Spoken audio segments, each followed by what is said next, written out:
A continuación, retos en oftalmopediatría, retinoblastoma, retinopatía del prematuro y error refractivo en niños por el académico Dr. Marco Antonio Ramírez Ortiz.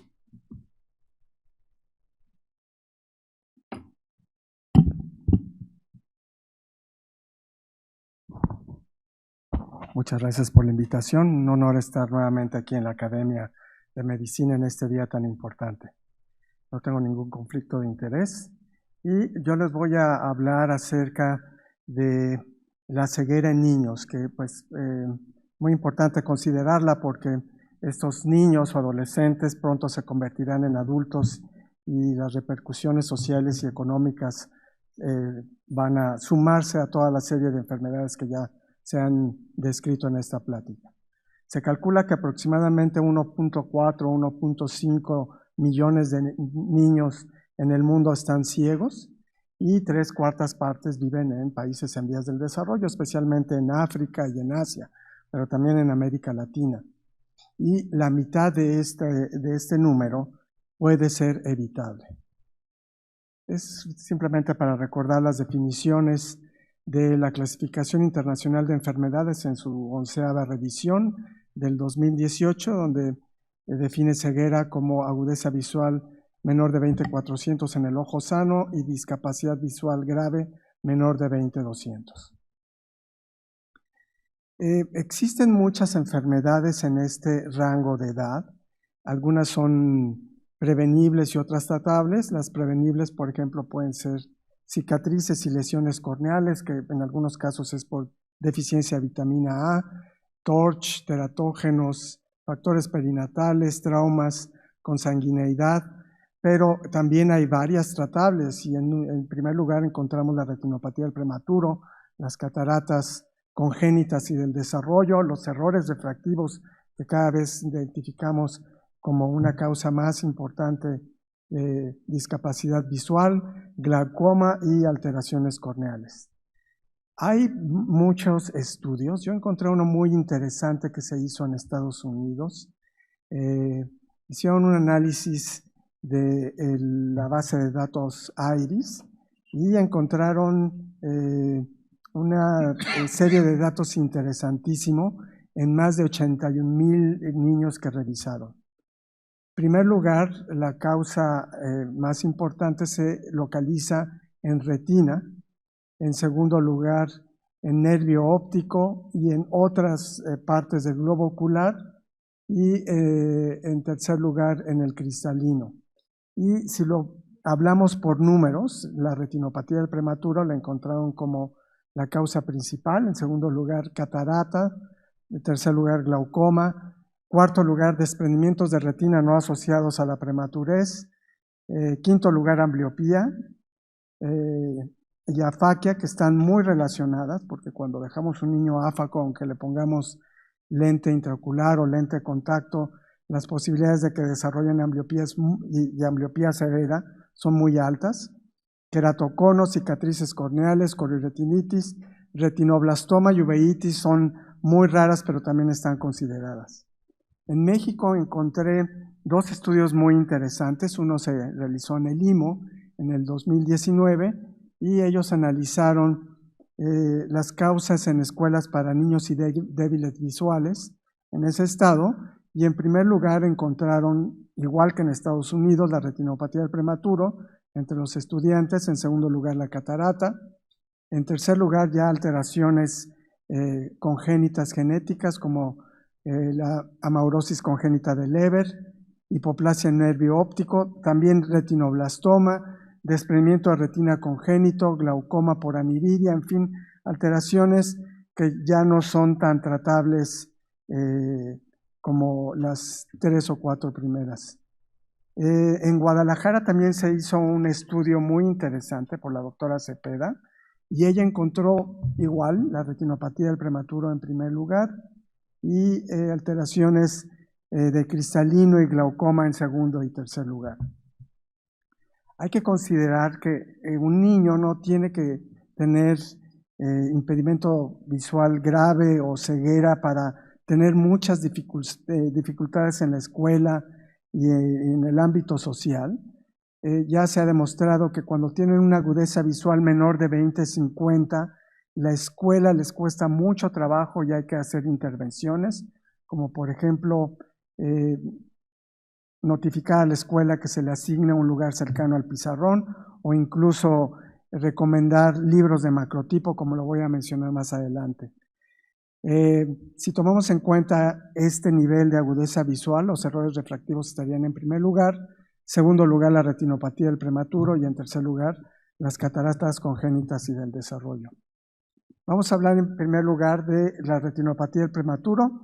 Como ya vimos, es la causa principal de ceguera y discapacidad visual severa en pacientes pediátricos en México. No sabemos la cifra exacta, desafortunadamente, espero que en un futuro no muy lejano la sepamos con seguridad, pero alrededor de 1,000 prematuros desarrollan ceguera irreversible por falta de diagnóstico y tratamiento oportuno.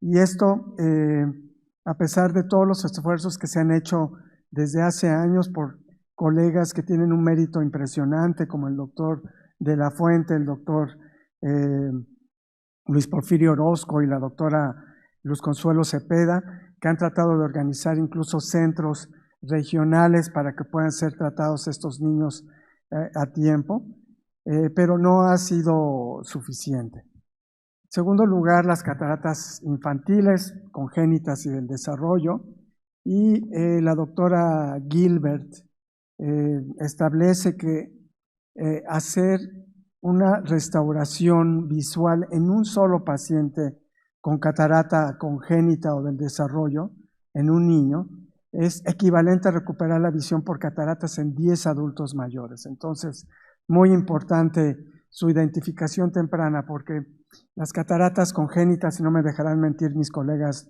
del CONDE, de APEC, Hospital de la Luz y del IMO, llegan muy tarde, después del año de edad, y ya la ambliopía es irreversible. Y la única manera que yo veo de solucionar este problema es entrenando a los pediatras para que identifiquen con el reflejo rojo posibles pacientes con alteraciones del reflejo rojo. En tercer lugar, errores refractivos. Es una causa muy frecuente de discapacidad visual y ceguera en nuestro país. Y nosotros en un estudio muy grande encontramos que aproximadamente 1/3 parte de los estudiantes en escuelas públicas primarias tienen una agudeza binocular inicial de cuando se midió la agudeza visual de menos de 20-50, y estos niños pueden ser beneficiados con lentes. Retinoblastoma, durante muchos años traté muchos niños aquí en el Hospital Infantil de México, vecino de este lugar. Es una causa muy poco frecuente de ceguera y discapacidad visual, pero está considerada en todos los estudios que les mencioné.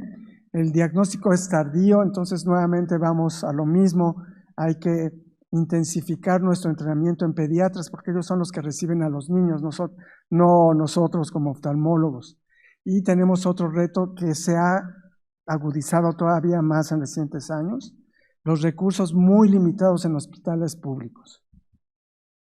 ¿Cuáles son los retos que tenemos? Bueno, nuevamente, tamizaje visual en edades tempranas, la Cartilla Nacional de Salud, que antes era la cartilla de vacunación, establece ya de manera muy puntual los momentos en donde debe ser revisado visualmente el niño, la primera al mes, luego 6 meses, luego el año, 2 años, 3 años, y nosotros invitamos a nuestros pediatras y a las mamás de nuestros pacientes que sigan esta guía porque es muy importante que los niños sean revisados, no por revisarlos de recién nacidos o a los 6 meses, al año no va a presentar alguna alteración que le pueda ocasionar alteraciones en la agudeza visual.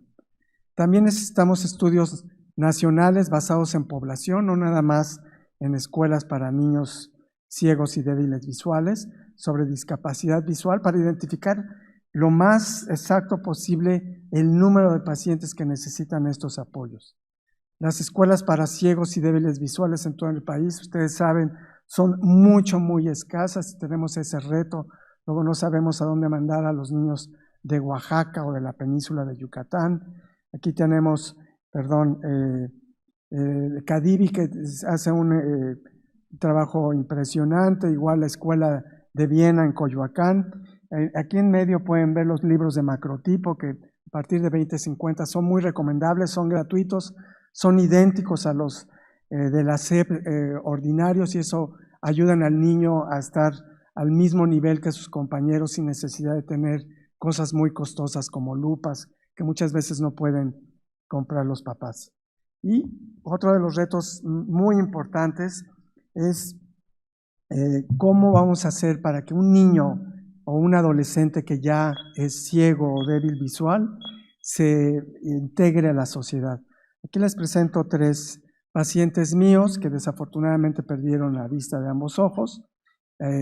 Los 2 que tienen medallas, hace unos días ganaron medalla de plata en Aguascalientes, y aquí tenemos a Aisha, que tiene retinoblastoma bilateral. Yo la traté, intenté salvarle sus ojos, no pude, muy difícil el caso, y es pianista del conservatorio. Y ya para finalizar, una invitación a todos los Pumas, que sé que vemos varios, próximamente del 25 de octubre y 26, este extraordinario pianista que nació con microoftalmos, Nobuyuki Tsuji, va a dar 2 conciertos.